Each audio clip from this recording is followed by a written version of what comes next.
हर हर महादेव। क्या आपने कभी महसूस किया है कि चारों ओर लोगों की भीड़ है, फिर भी मन के भीतर एक अजीब सा खालीपन है?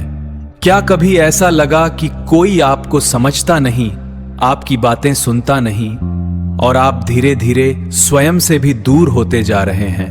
अगर हां, तो आज की ये वीडियो आपके जीवन की सबसे महत्वपूर्ण वीडियो साबित हो सकती है, क्योंकि आज हम दो ऐसे शब्दों की बात करेंगे जो सुनने में एक जैसे लगते हैं, लेकिन जिनका अंतर जीवन और मृत्यु, अंधकार और प्रकाश, दुख और आनंद जितना बड़ा है।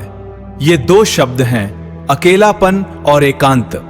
अधिकांश लोग इन दोनों को एक ही मान लेते हैं, लेकिन शास्त्र कहते हैं कि यही भ्रम मनुष्य के दुख का कारण बनता है।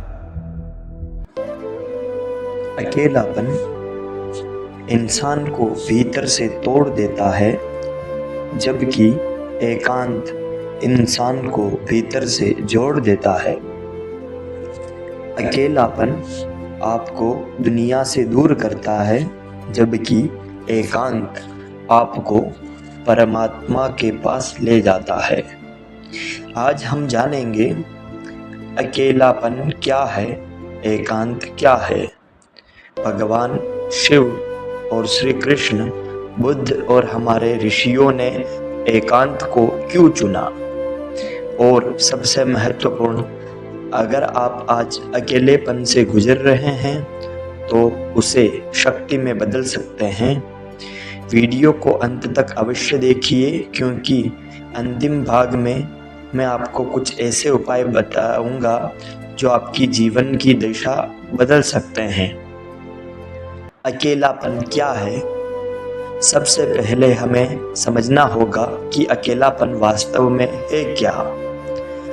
अकेलापन केवल शारीरिक रूप से अकेले रहने का नाम नहीं है। अगर ऐसा होता तो हिमालय में रहने वाले ऋषि सबसे अधिक दुखी होते। अगर ऐसा होता तो भगवान शिव कैलाश पर आनंद से नहीं रहते। अगर ऐसा होता तो भगवान बुद्ध ज्ञान प्राप्ति नहीं कर पाते। सच्चाई यह है कि अकेलापन बाहर नहीं, मन के भीतर पैदा होता है।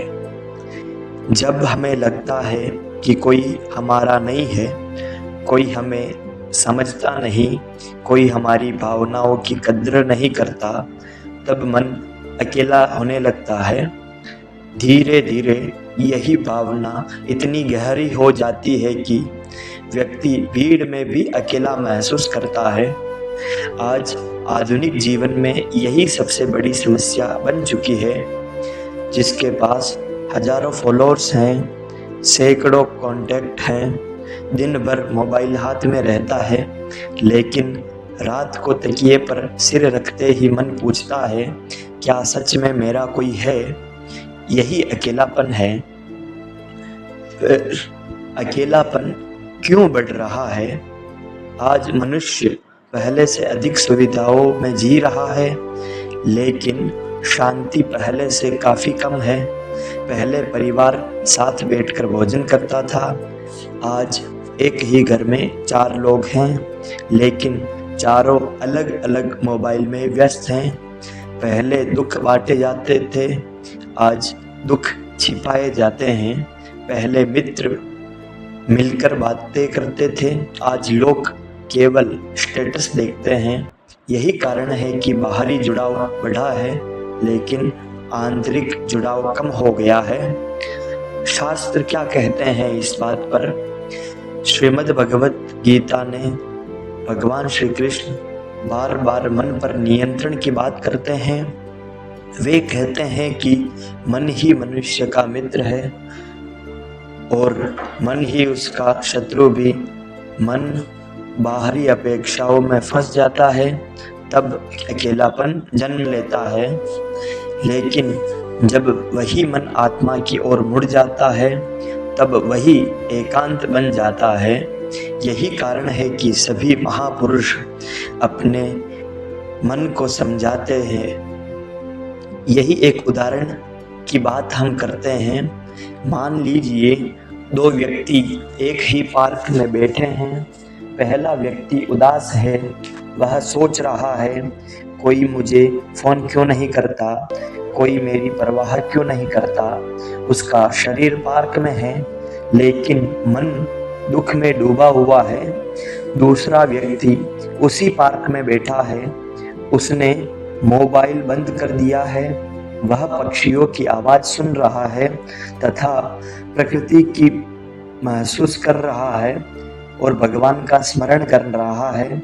वह अकेला है लेकिन दुखी नहीं है।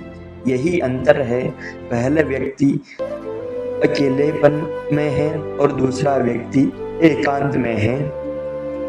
भगवान शिव से हमें यह सीखना चाहिए कि वे कैलाश पर्वत पर निवास करते हैं, श्मशान में ध्यान करते हैं, घंटों समाधि में रहते हैं। क्या वे अकेले नहीं हैं?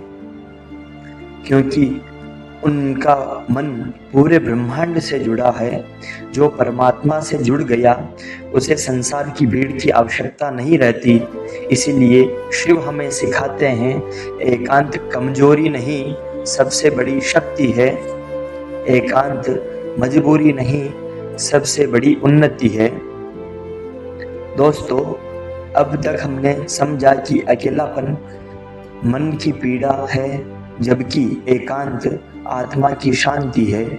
लेकिन सबसे बड़ा प्रश्न अभी भी बाकी है, आखिर एक ही व्यक्ति अकेलेपन से निकलकर एकांत तक कैसे पहुंचा? क्या केवल ध्यान करने से या केवल जप करने से?